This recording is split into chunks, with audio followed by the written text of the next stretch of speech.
বাংলাদেশ ও ভারতের মধ্যে আটক জেলেদের পারস্পরিক প্রত্যাবাসন প্রক্রিয়া শুরু হয়েছে। আগামী ৫ জানুয়ারি ৯০ জন বাংলাদেশি জেলে দেশে ফিরবেন এবং ৯৫ জন ভারতীয় জেলে নিজ দেশে ফিরে যাবেন। বৃহস্পতিবার ২ জানুয়ারি পররাষ্ট্র মন্ত্রণালয়ের এক বিজ্ঞপ্তিতে এ তথ্য জানানো হয়েছে। বিজ্ঞপ্তিতে জানানো হয়, বাংলাদেশ কোস্ট গার্ড ৯৫ জন ভারতীয় জেলে এবং তাদের নৌকা ভারতীয় কোস্ট গার্ডের কাছে হস্তান্তর করছে।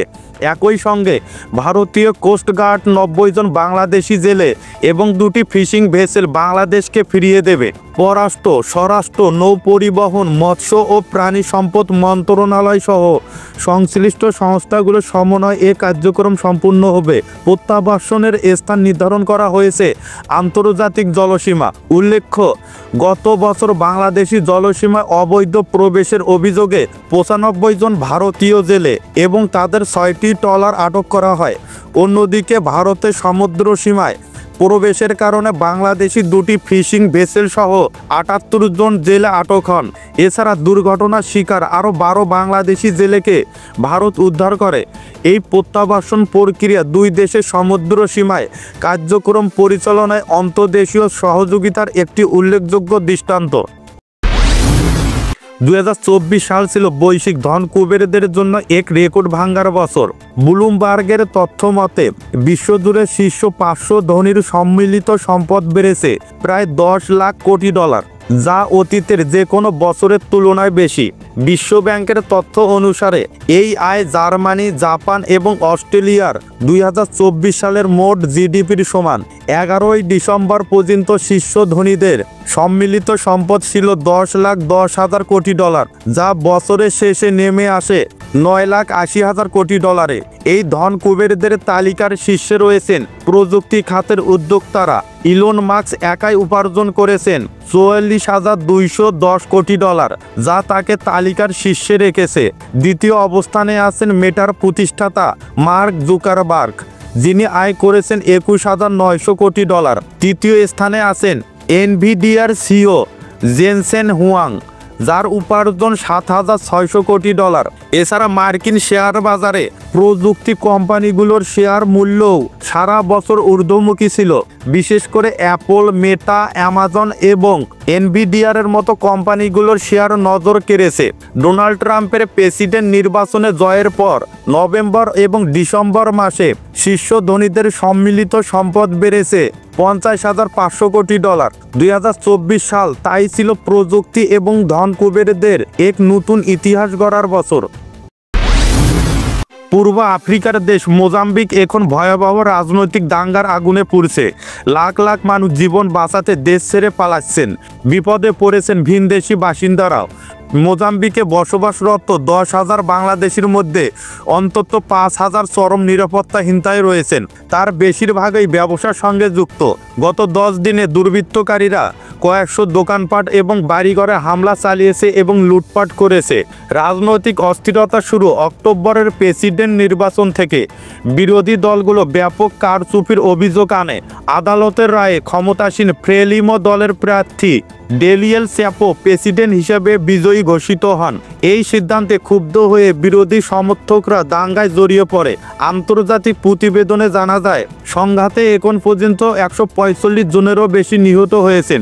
অনেকে পাশের দেশ মালাউইতে পালিয়ে আশ্রয় নিয়েছেন। বড়দিনে রাজধানী মাপুতোর কারাগারে ভয়াবহ দাঙ্গায় প্রাণ হারায় ৩৩ জন, পালিয়ে যায় ১৫০০ কয়েদি।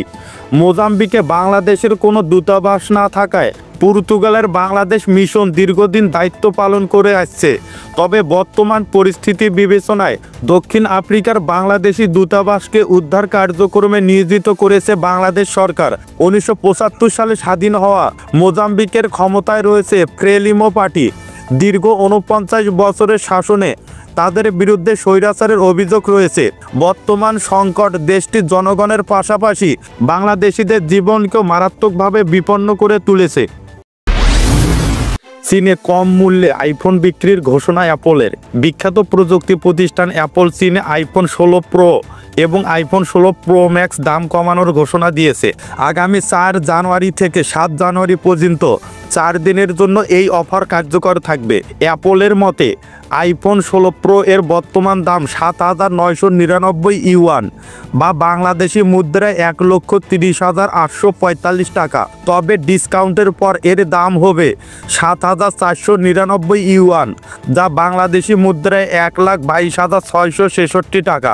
একইভাবে আইফোন 16 প্রো ম্যাক্সের বর্তমান দাম 9,999 ইউয়ান বা 1,63,561 টাকা থেকে কমিয়ে 9,599 ইউয়ান অর্থাৎ 1,57,018 টাকা করা হয়েছে। বিশ্লেষকদের মতে চীনের ক্রেতাদের ক্রয় ক্ষমতা কমে যাওয়ায় এবং হুয়াওয়ের মতো ব্র্যান্ডের প্রতিযোগিতার কারণে অ্যাপল এর সিদ্ধান্ত নিয়েছে। উল্লেখ্য, হুয়াওয়ে চীনে তুলনামূলকভাবে অনেক সস্তা, যার দাম 3,000 ইউয়ান বা 49,073 টাকা। চীনে ক্রেতাদের মধ্যে আইফোনের জনপ্রিয়তা পুনরুদ্ধার এবং বাজারে নিজেদের অবস্থান শক্তিশালী করতেই অ্যাপল এই উদ্যোগ নিয়েছে বলে ধারণা করা হচ্ছে। 2026 সালের এসএসসি পরীক্ষার্থীদের জন্য নতুন চ্যালেঞ্জ তৈরি হয়েছে। 2 বছরের পড়াশোনা শেষ করতে হবে মাত্র 1 বছরে। জাতীয় শিক্ষাক্রম এবং পাঠ্যপুস্তক বোর্ড সম্প্রতি 2026 সালের এসএসসি পরীক্ষার সংক্ষিপ্ত সিলেবাসে কিছু পরিবর্তন এনেছে। বাংলা বিষয়ের সংশোধনী সিলেবাস বৃহস্পতিবার প্রকাশিত হয়। এর আগে 2025 সালে 10ম শ্রেণীতে ওঠা শিক্ষার্থীদের জন্য সংক্ষিপ্ত সিলেবাস প্রকাশ করা হয়েছিল, কিন্তু পরিবর্তিত পরিস্থিতিতে সিলেবাসে নতুন করে সংশোধন আনা হয়েছে। বিভাগ বিভাজন ফিরিয়ে আনার ফলে বিজ্ঞান, বাণিজ্য এবং মানবিক বিভাগ অনুযায়ী আলাদা সিলেবাস তৈরি করা হয়েছে। পরীক্ষার নম্বর বন্টনেও পরিবর্তন এসেছে। রচনামূলক অংশে ৭০ এবং বহু নির্বাচনী অংশে 30 নম্বর বরাদ্দ রাখা হয়েছে। ব্যবহারিক বিষয়গুলোর জন্য তত্ত্বীয় অংশে 75 এবং ব্যবহারিক অংশে 25 নম্বর নির্ধারণ করা হয়েছে। এদিকে পাঠ্য বই ছাপাতে সময় লেগে যাওয়ায় অধিকাংশ শিক্ষার্থী এখনও বই হাতে পায়নি। জানা গেছে জানুয়ারির 15 তারিখের মধ্যে সব বই শিক্ষার্থীদের হাতে পৌঁছানোর চেষ্টা চলছে। শিক্ষার্থীদের মধ্যে পরীক্ষার চাপ এবং উদ্বেগ বাড়ছে। এই জটিল অবস্থায় শিক্ষার্থীরা কিভাবে নিজেদের মানিয়ে নেবে, এটাই এখন বড় প্রশ্ন। 2024 সাল শেষ হয়েছে, আর এই বছরের ক্রিকেট পারফরমেন্সের ভিত্তিতে জনপ্রিয় ক্রিকেট ভিত্তিক ওয়েবসাইট ESPN ক্রিকেট ইনফো ঘোষণা করেছে বর্ষসেরা ওয়ানডে একাদশ। এই একাদশে জায়গা করে নিয়েছে বাংলাদেশের পেসার তাসকিন আহমেদ। বাংলাদেশের হয়ে একমাত্র প্রতিনিধি হিসেবে এই তালিকায় তার অন্তর্ভুক্তি দেশের ক্রিকেট প্রেমীদের জন্য গর্বের বিষয়। অবিশ্বাস্য হলেও সত্য, এই তালিকায় ভারত এবং অস্ট্রেলিয়ার কোনো ক্রিকেটারের নাম নেই। বর্ষসেরা একাদশে তাসকিন ছাড়াও রয়েছেন শ্রীলঙ্কার 4 জন, আফগানিস্তানের 3 জন এবং পাকিস্তান, ওয়েস্ট ইন্ডিজ এবং ইংল্যান্ড থেকে 1 জন করে খেলোয়াড়। 2024 সালে ওয়ানডে ফরম্যাটে তাসকিনের পারফরমেন্স ছিল দারুণ। 60টি ম্যাচ খেলে তিনি নিয়েছেন 14টি উইকেট, যেখানে তার গড় ছিল 23.9। এই ধারাবাহিক পারফরমেন্সে তাকে বর্ষসেরা একাদশে জায়গা করে দিয়েছে। এই তালিকায় তাসকিনের অন্তর্ভুক্তি তার ক্যারিয়ারের জন্য নতুন এক মাইলফলক এবং দেশের ক্রিকেটের জন্য অনুপ্রেরণার উৎস। সময়ের সঙ্গে সমাজে নারীর অবস্থান বদলেছে, কর্মক্ষেত্রে তাদের অংশগ্রহণ এবং সফলতা বাড়ছে, কিন্তু এই অগ্রযাত্রার পথে এখনো বড় বাধা হয়ে দাঁড়িয়েছে সমাজের সংকীর্ণ দৃষ্টিভঙ্গি।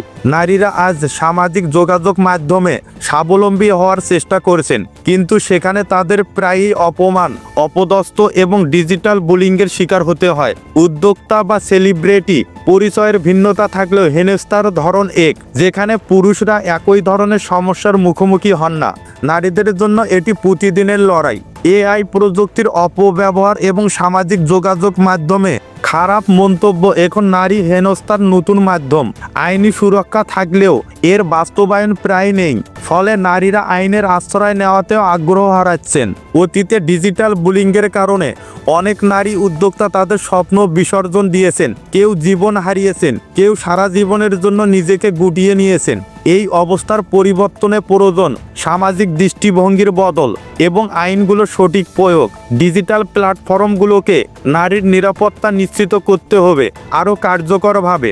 নারীর প্রতি সম্মান এবং সুরক্ষায় পারে একটি সভ্য সমাজ গড়ে তুলতে।